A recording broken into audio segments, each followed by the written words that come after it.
Bonjour à tous, nous sommes le 3 février 2022 et suite à une analyse de Remes sur le site de Patrick Riguet alias Cipressa sur la paire Eurocad et un trade qu'il a posté, je vais vous proposer ma vision sur cette paire Eurocad, évidemment vision technique, à faire bien attention avec la corrélation possible du dollar canadien et du pétrole, qui pourrait bien évidemment tout chambouler compte tenu de la crise énergétique actuelle.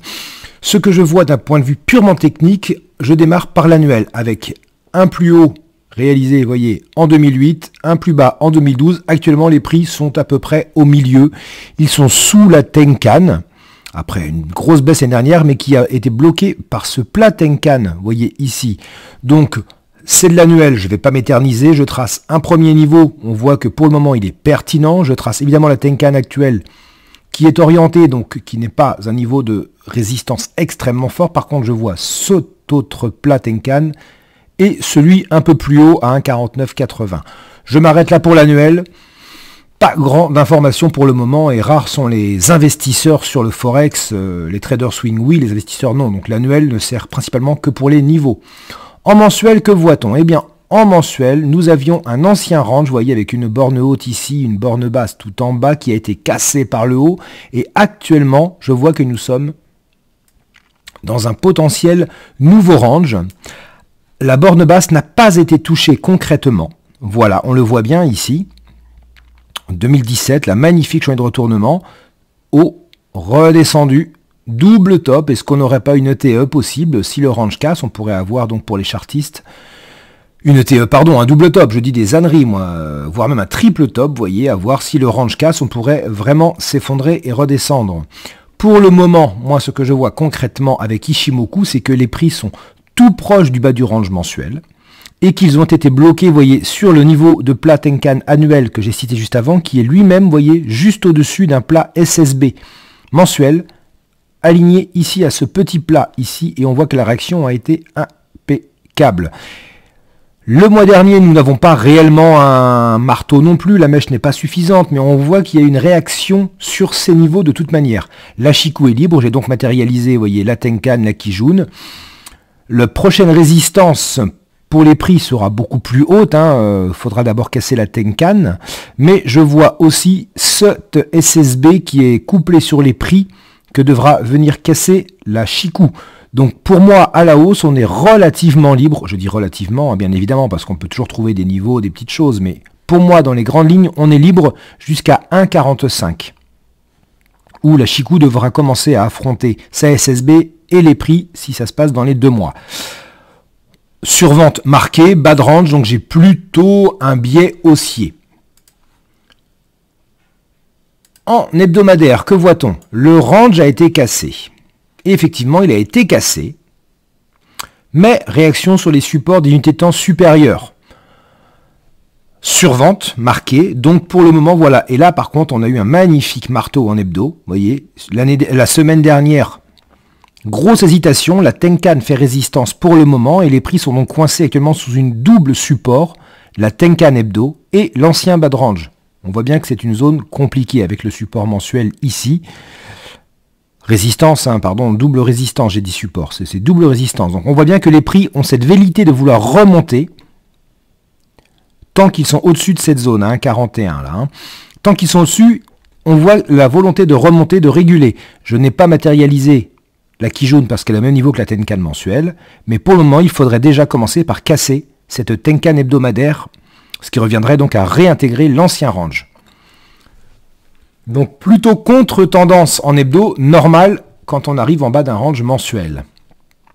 En journalier, eh bien c'est exactement ce qui se passe, vous le voyez bien.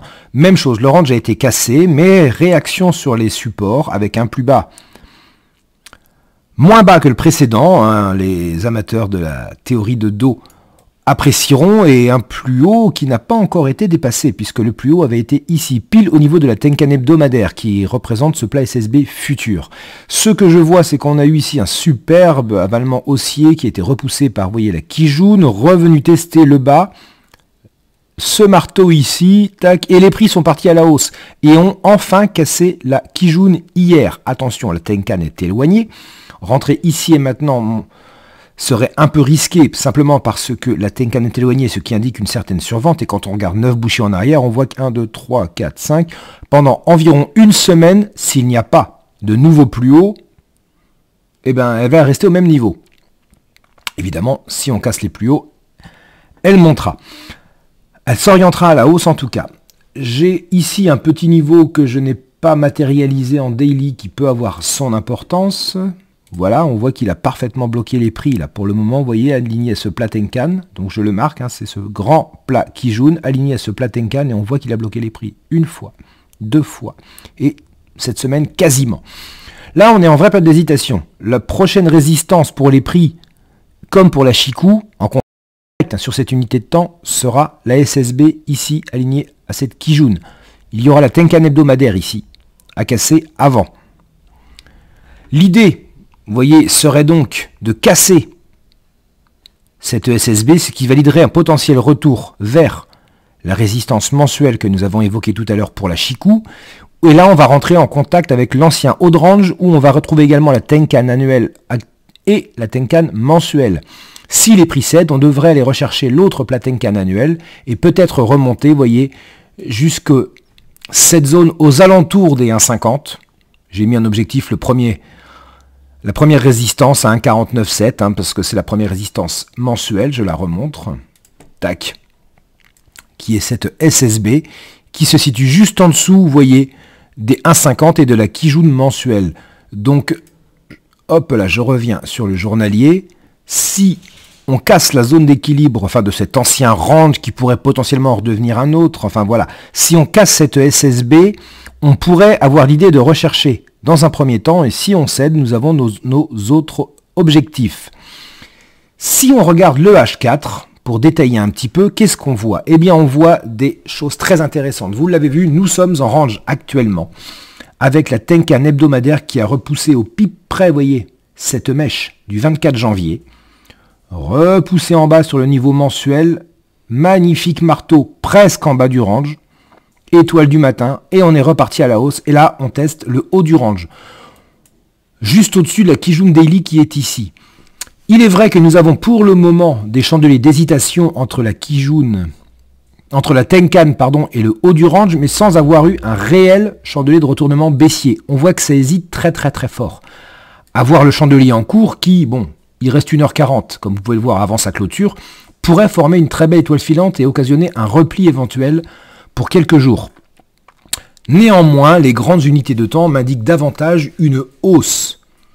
Donc je ne serais pas spécialement vendeur, ou alors vendeur avec un objectif plutôt proche, plutôt sécurisé, je dirais. Voilà. Pour moi, l'idée est plutôt une hausse, donc là on pourrait éventuellement avoir une réaction baissière pour réguler le surachat actuel avant de repartir à la hausse dans le mouvement, pour moi, des grandes unités de temps.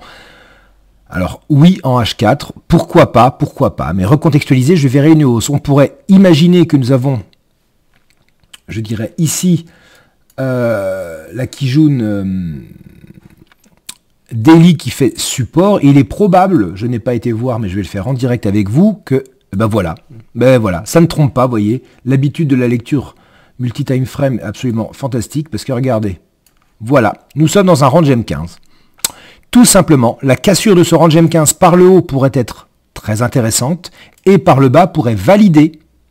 Alors attention à cette Kijun Daily, mais le temps qu'elle casse respiration, je pense que, voilà, en intraday, je dis bien pour un plan intraday, on pourrait envisager venir chercher la Tenkan Daily, mais attention à la Kijun H4 qui se situera à ce niveau. Hop là, pardon. Tac. Vous voyez, je remontre la Kijun H4. On le voit bien. Donc je pense que si les prix passent sous la Kijun Daily, cassent ce range M15, on pourrait viser dans un première idée la Kijun H4 et en TP2, pourquoi pas, la Tenkan journalière. À surveiller, à sécuriser très vite. C'est une possibilité, mais les grandes unités de temps m'indiquent plutôt un reverse à la hausse.